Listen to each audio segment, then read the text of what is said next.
علیکم 6 کلاس آج ہی ہم پڑھ رہے ہیں ویک 3 اردو اے میں. آپ کو جو ہم آگے پڑھیں گے سبق ہے سبق نمبر 3 سیدنا عمر فاروق رضی اللہ عنہ. ہم اس کو مکمل ریڈ اور جو بھی آپ کا رائٹنگ کا کام ہوگا وہ پڑھیں گے. اس کے ساتھ ہی آپ نے اردو بھی ویک 3 میں یہ کام کرنا ہوگا. یہ سارا کام آپ نے لکھنا بھی ہوگا. آگے میں ڈیفائن بھی کروں گی. سبق نمبر 1 ہے حرف کلمہ جملہ. اس کی مشق میں سوال نمبر 1 ہے, اس کا پارٹ ہے 6 to 10. یہ کوسچن آنسرز ہیں, یہ ہمیں کرنے ہیں. کوسچن نمبر 4 and 5 ہے جو کہ یہ آپ نے اردو بی کی بک پہ کرنا ہے. باقی یہ سارا کام آپ نے لکھنا ہے. واحد جمع تالا سے مرغا تک ہے. مذکر مؤنث گھوڑا سے لے کر تیلی تک. محاورات 6 to 10 کرنے ہیں. اعراب امر سے الٹ تک ہے. کہانی ہے اتفاق میں برکت ہے. ساتھ ہی یہ پیج میں نے مینشن کر دی ہیں. سیدنا عمر فاروق رضی اللہ عنہ خلیفہ دوم. سیدنا عمر فاروق رضی اللہ عنہ اسلامی تاریخ کی وہ مایہ ناز مطلب فخر و ناز کا سبب شخصیت ہیں جن پر خود تاریخ کو ناز ہے. آپ رضی اللہ عنہ کی بے مثال جرت, بلا امتیاز عدل و انصاف, اس میں غریب امیر کا کوئی فرق نہ رکھتے تھے, وسیع فتوحات اور دیگر شاندار کارناموں سے اسلام کا چہرہ منور ہے. حضرت عمر فاروق رضی اللہ عنہ کی دیانت, فراست, عقل مندی, لیاقت, ان کی جو ہے جرت پر, قابلیت پر مبنی خلافت کا سنہری دور مسلمانوں کی بے مثال فتوحات کے ساتھ ساتھ ترقی اور عروج کا شاندار عہد تھا. خوشحالی کا یہ عالم تھا کہ زکوٰۃ لینے والا ڈھونڈنے نہ ملتا تھا. آپ رضی اللہ عنہ کا نام عمر بن خطاب, کنیت ابو حفص اور لقب فاروق تھا. فاروق کے لفظی معنی ہے حق و باطل میں فرق کرنے والا. سلسلہ نسب 8ویں پشت پر آپ صلی اللہ علیہ وآلہ وسلم سے جا ملتا ہے. نبوت کے 6 سال 33 برس کی عمر میں آپ رضی اللہ عنہ ایمان کی دولت سے مالا مال ہوئے. حضرت عمر رضی اللہ عنہ کے اسلام لانے کے بعد اعلانیہ نماز ادا کی جانے لگی. اس سے قبل در پردہ نماز ادا کی جاتی تھی, یعنی مسلمان چھپ چھپ کر نماز پڑھتے تھے. لیکن جب حضرت عمر رضی اللہ عنہ نے اسلام لے آئے تو مسلمانوں نے کھلے عام جا کر مسجد میں نماز پڑھی. آپ رضی اللہ عنہ نے خلیفہ اول حضرت ابو بکر صدیق رضی اللہ عنہ کے دور خلافت میں ان کے ساتھ مل کر اسلام کی اشاعت و غلبے کے لیے کام کیا. حضرت ابو بکر صدیق رضی اللہ عنہ نے اپنی زندگی میں ہی حضرت عمر فاروق رضی اللہ عنہ کی جان نشینی کا اعلان کر دیا تھا, یعنی کہ اگلے خلیفہ کا اعلان کر دیا تھا. بعض مورخین لکھنے والے جو ہوتے ہیں کہ مطابق چند صحابہ اکرام رضی اللہ عنہم نے اس وقت حضرت عمر رضی اللہ عنہ کی سخت طبیعت پر تنقید کی, لیکن ابو بکر صدیق رضی اللہ عنہ کے اس دانش مندانہ جملے نے معاملہ طے کر دیا کہ جب عمر رضی اللہ عنہ پر ذمہ داری عائد ہوگی تو یقیناً جلال و جمال کا امتزاج یعنی مرکب قائم ہو جائے گا. خلافت کی ذمہ داری سنبھالنے کے بعد حضرت عمر رضی اللہ عنہ نے جو خطبہ دیا اس نے سارے خدشات دور کر دیے. آپ رضی اللہ عنہ نے فرمایا, لوگوں میری سخت مزاجی بھی اس وقت تک تھی جب آپ لوگ حضور صلی اللہ علیہ وآلہ وسلم اور سیدنا ابو بکر صدیق رضی اللہ عنہ کی نرمیوں اور مہربانیوں سے فیضیاب تھے, یعنی کہ ان سے فائدہ اٹھاتے تھے. تب میری سختی نرمی کے ساتھ مل کر اعتدال یعنی میانہ روی کی کیفیت پیدا کر دیتی تھی. اب میں آپ لوگوں پر سختی نہ کروں گا, اب میری سختی صرف ظالموں پر ہوگی.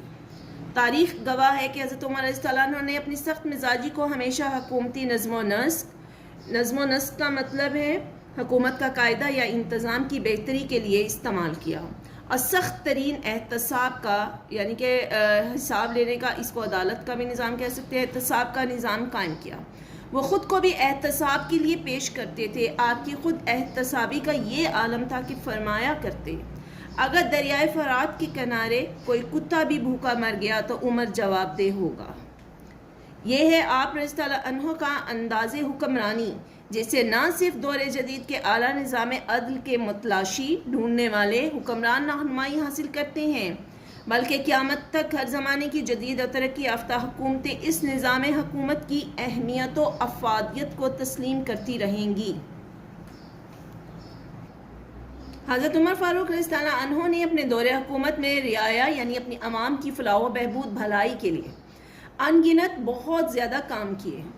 آپ رضی لوگوں کی شکایات خود سنتے اور موقع پر احکامات جاری کرتے. راتوں کو گشت کرنا یعنی چکر لگانا معمول میں شامل تھا. بعض اوقات دور دراز علاقوں کا دورہ کر کے خود لوگوں کے مسائل حل کرتے تھے. آپ رضی اللہ عنہ نے بہترین نظام عدل قائم کیا اور عدل و انصاف کی ایسی اعلیٰ مثالیں قائم کی کہ عدل فاروقی ضرب المثل بن گیا، جس میں مسلم اور غیر مسلم سب برابر تھے. آپ رضی اللہ عنہ کا 10 برس کا دور حکومت تاریخ ساز فتوحات کا زمانہ تھا، جس میں بیت المقدس کی فتح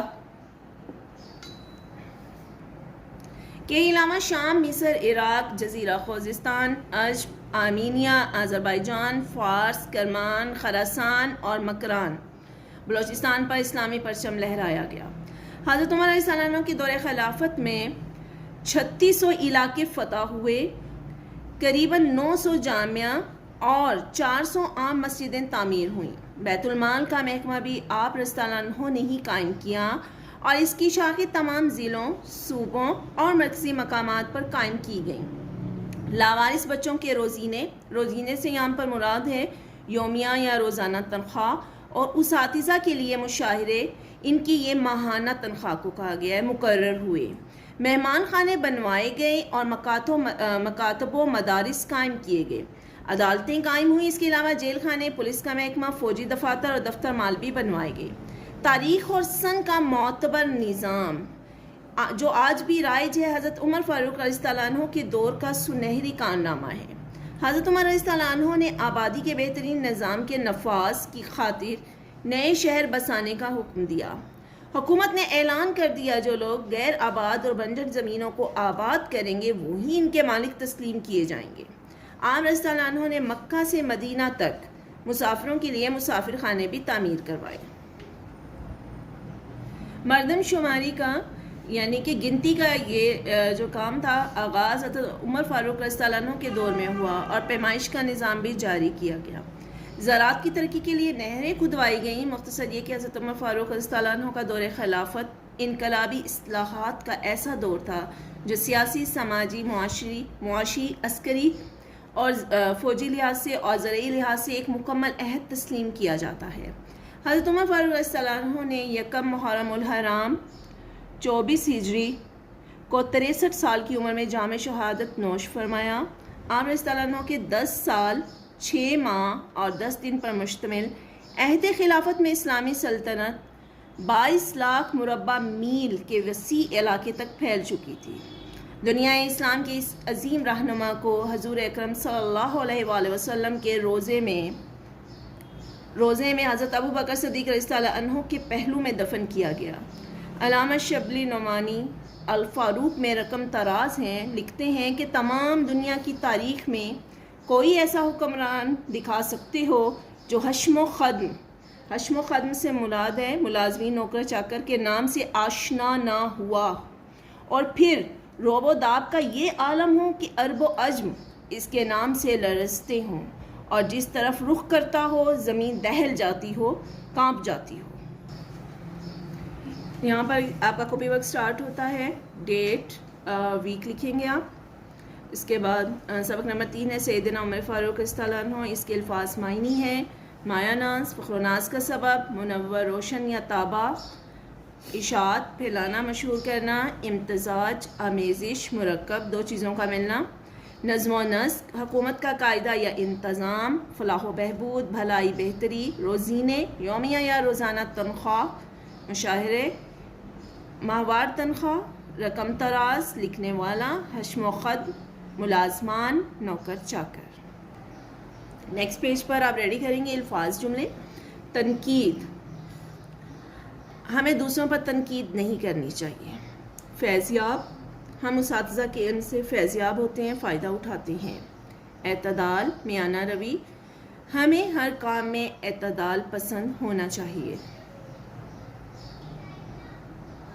اشاعت و غلبہ، حضرت عمر رضی اللہ عنہ کے دور خلافت میں اسلام کی اشاعت و غلبہ عروج پر تھی. مستحق زکوٰۃ، ہمیں مستحق زکوٰۃ کو ہی زکوٰۃ دینی چاہیے. مستحق زکوٰۃ سے مراد جو زکوٰۃ دینے کے قابل ہوں، جن کو زکوٰۃ دی جا سکتی ہے. غریب لوگ. روب و داب، والدین کا گھر میں روب و داب ہوتا ہے. احتساب، ہمیں ہر وقت اپنے عمل کا احتساب کرتے رہنا چاہیے، جائزہ لیتے رہنا چاہیے۔ سوال جواب۔ سوال نمبر 1 ہے سیدنا عمر فاروق رضی اللہ عنہ نے کب اسلام قبول کیا؟ آپ رضی اللہ عنہ نے نبوت کے 6 سال 33 سال کی عمر میں اسلام قبول کیا۔ سوال نمبر 2 فاروق کے لفظی معنی کیا ہیں؟ فاروق کے لفظی معنی ہے حق و باطل میں فرق کرنے والا۔ سوال نمبر 3 ہے آگے خود احتسابی سے کیا مراد ہے؟ خود احتسابی سے مراد ہے خود کو جزا اور سزا کے لیے تیار کرنا۔ سوال نمبر 4 حضرت ابوبکر رضی اللہ عنہ نے حضرت عمر رضی اللہ عنہ کے بارے میں کون سا دانشمندانہ جملہ کہا تھا؟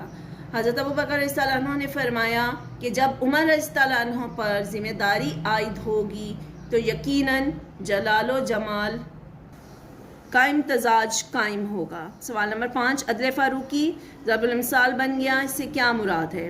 اس سے مراد ہے کہ حضرت عمر رضی اللہ عنہ کے انصاف کرنے کا طریقہ سب کے لیے مثال بن گیا۔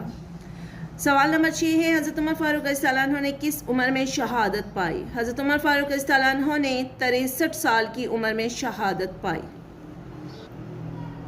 سوال نمبر 4 ہے درج ذیل الفاظ کے متضاد لکھیے۔ انصاف، ناانصافی، روشن، تاریک، زندگی، موت، ارب، عجم، زمین، آسمان۔ سوال نمبر 5 ہے درج ذیل الفاظ میں سے واحد کے جمع اور جمع کے واحد لکھیے۔ واحد جمع، جمع واحد۔ مثل، امثال، مستحق، مستحقین، تاریخ، تواریخ، مورخین، مورخ، اساتذہ، استاد، فتوحات، فتح، خدام، خادم، احکام، حکم۔ سوال نمبر 7 حضرت عمر رضی اللہ عنہ نے اپنے پہلے خطبے میں کیا ارشاد فرمایا؟ آپ رضی اللہ عنہ نے فرمایا لوگو میری سخت مزاجی بھی اس وقت تک تھی جب آپ لوگ حضور صلی اللہ علیہ وآلہ وسلم اور سیدنا ابوبکر رضی اللہ عنہ کی نرمیوں اور مہربانیوں سے فیض یاب تھے۔ تب میری سختی نرمی کے ساتھ مل کر اعتدال کی کیفیت پیدا کرتی تھی۔ اب میں آپ لوگوں پر سختی نہ کروں گا، اب میری سختی صرف ظالموں پر ہوگی۔ یہ اردو بی کی کاپی پر آپ کریں گے۔ یہاں سے آپ کا ویک 3 کا اردو بی کا کام سٹارٹ ہوگا۔ سبق نمبر 1 ہے حرف کلمہ جملہ، اس کے سوال جواب پہلے 1 سے لے کر 5 تک ہم پہلے لکھ چکے ہیں، باقی 6 سے لے کر 10 تک آج کریں گے ہم۔ سوال نمبر 6 ہے 3 شمسی حروف اور ان سے بننے والا ایک ایک لفظ لکھیے۔ دیکھیں شمسی حروف ہم نے پہلے بھی پڑھا تھا۔ شمسی حروف وہ حروف ہوتے ہیں جن سے پہلے الف لام آتا ہے لیکن لام آواز نہیں دیتا۔ تو بہت سے شمسی حروف ہیں جیسے کہ ہیں تے، سے، دال، زال، رے، زے، سین، شین، سوا، زوا، توئیں، زوئیں، لام۔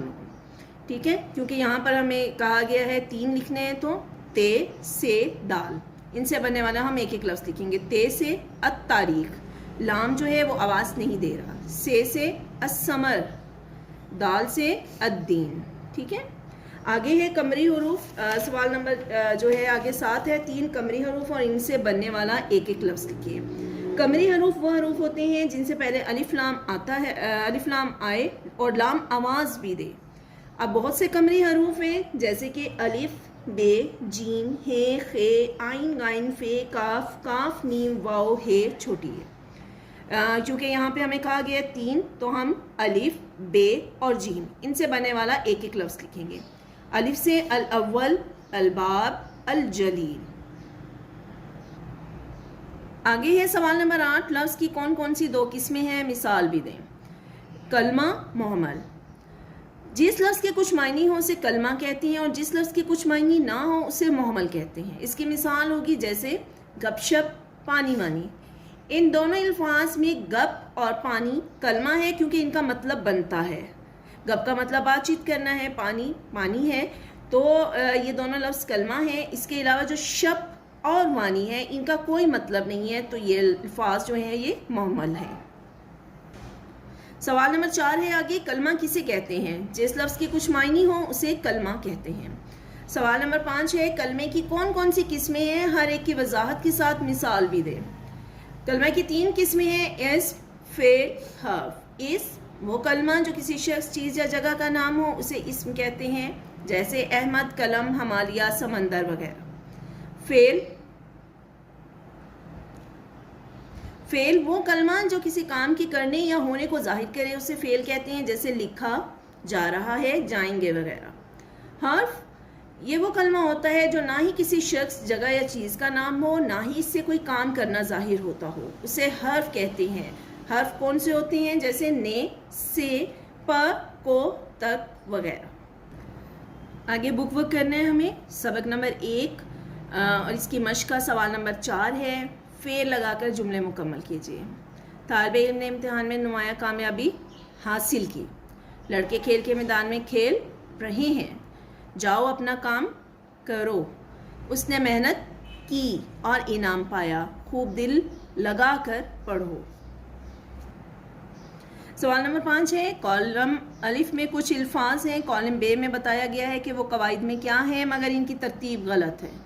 کالم جی میں یہی الفاظ ترتیب سے لکھیں، جیسے یہاں پہ لکھا ہوا ہے آمنہ پڑھو نے پہاڑ سے پڑھ رہا تھا۔ ٹھیک ہے، اب ہمیں آمنہ بتانا ہے یہ کیا ہے۔ آمنہ جو ہے وہ نام ہے، نام کو کہا جاتا ہے اسم، یہاں سے ہم ڈھونڈ کے لکھیں گے اسم، آمنہ اسم ہے۔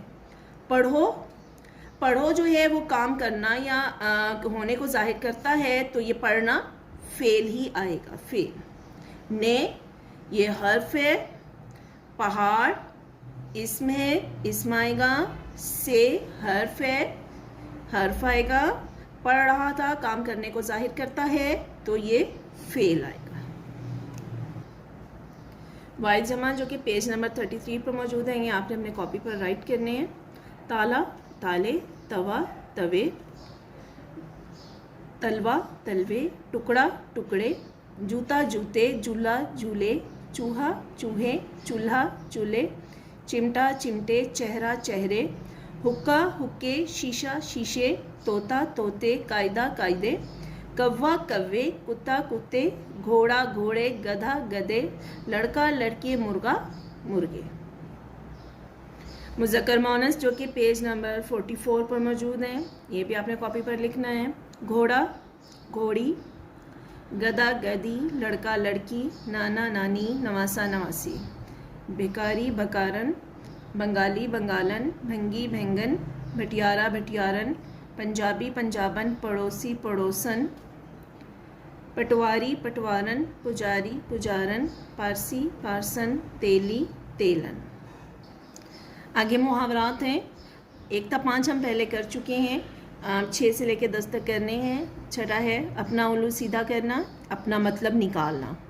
الفاظ اور معنی، اس کو آپ فرسٹ لائن میں لکھیں گے، نیکسٹ لائن پر آپ اس کا جملہ لکھیں گے۔ پیٹرن میں پہلے بھی بتا چکی ہوں، وہ تمہارا دوست نہیں صرف اپنا الو سیدھا کرنا چاہتا ہے۔ نیکسٹ ہے اینٹ سے اینٹ بجانا، تباہ کر دینا۔ ہلاکو خان نے بغداد کی اینٹ سے اینٹ بجا دی۔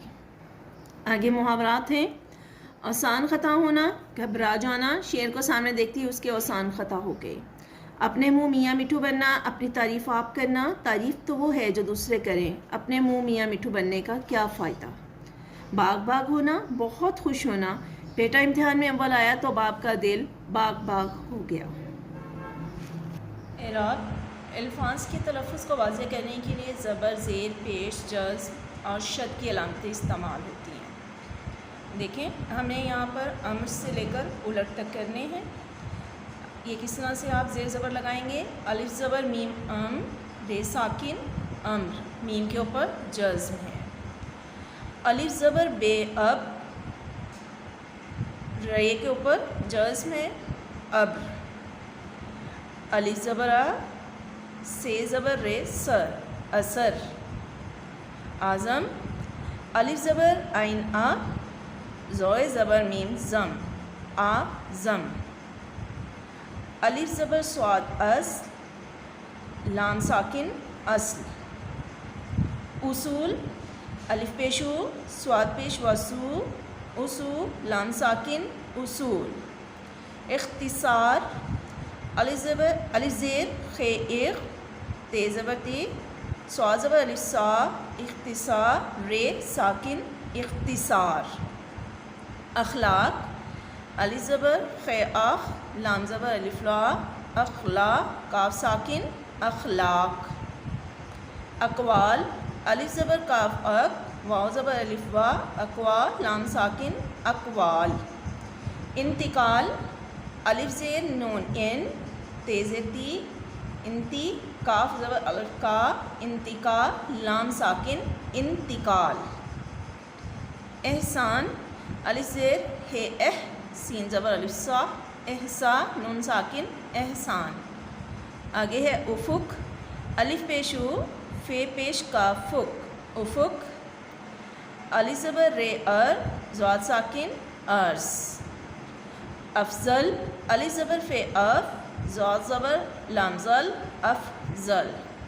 الف پیش او، لام زبر ٹیلٹ، اولٹ. آگے دیکھیں 6 کلاس ہم نے کہانی کرنی ہے اتفاق کی برکت. کہانی ہم یہاں سے سٹارٹ کرتے ہیں. ایک بوڑھے کسان کے 4 بیٹے تھے. وہ آپس میں لڑتے جھگڑتے رہتے تھے. کسان بہت پریشان رہتا تھا. وہ چاہتا تھا کہ وہ آپس میں محبت سے رہیں اور مل جل کر کام کیا کریں. وہ انہیں سمجھانے کی کوشش کرتا رہتا مگر بیٹے اس کی ایک نہ سنتے تھے. ایک دن اسے ایک تجویز یعنی کہ ترکیب سوجی. اس نے بیٹوں کو پاس بلا کر کہا، بیٹو پتلی پتلی لکڑیوں کا ایک گٹھا تو لے آؤ. بیٹوں نے باپ کی خواہش پوری کر دی. گٹھا لا کر سامنے رکھ دیا. اب بوڑھے نے کہا، بیٹو اس گٹھے کو باری باری توڑنے کی کوشش کرو. چاروں نے پورا زور لگایا مگر گٹھے کو توڑ نہ سکے. تب اس نے گٹھا کھلوایا اور لکڑیوں کو بکھیر کر کہا، اب ان لکڑیوں کا ایک ایک کر کے توڑ ڈالو. چاروں نے بڑی آسانی سے لکڑیاں توڑ ڈالیں. جب لکڑیاں ٹوٹ گئیں تو کسان نے کہا، دیکھو بچو، لکڑی اکٹھی تھی تو ٹوٹ نہ سکیں، الگ الگ ہوئیں تو ٹوٹ گئیں. تم بھی مل جل کر پیار سے رہو گے تو کوئی تمہارا کچھ نہیں بگاڑ سکے گا، مگر بے اتفاقی کی راہ پر چلتے رہے تو بہت نقصان اٹھاؤ گے. بات بیٹوں کی سمجھ میں آ گئی اور وہ مل جل کر پیار محبت سے رہنے لگے، جس سے کسان کا جی بہت خوش ہوا. اس سے ہمیں یہ سبق حاصل ہوتا ہے کہ اتفاق میں برکت ہے، اکٹھے رہنے میں ہی برکت ہے. کلاس آپ لوگوں نے یہ سارا کام مجھے وینسڈے کو آ کر چیک کروانا ہے. اردو اے کا کام اردو اے کی کاپی پر اور اردو بی کا کام اردو بی کی کاپی پر کرنا ہے. اور ان تمام جو کام ہم نے کیا ہے اس کو آپ نے یاد بھی بہت اچھی طریقے سے کرنا ہے. Now take care yourself. اللہ حافظ.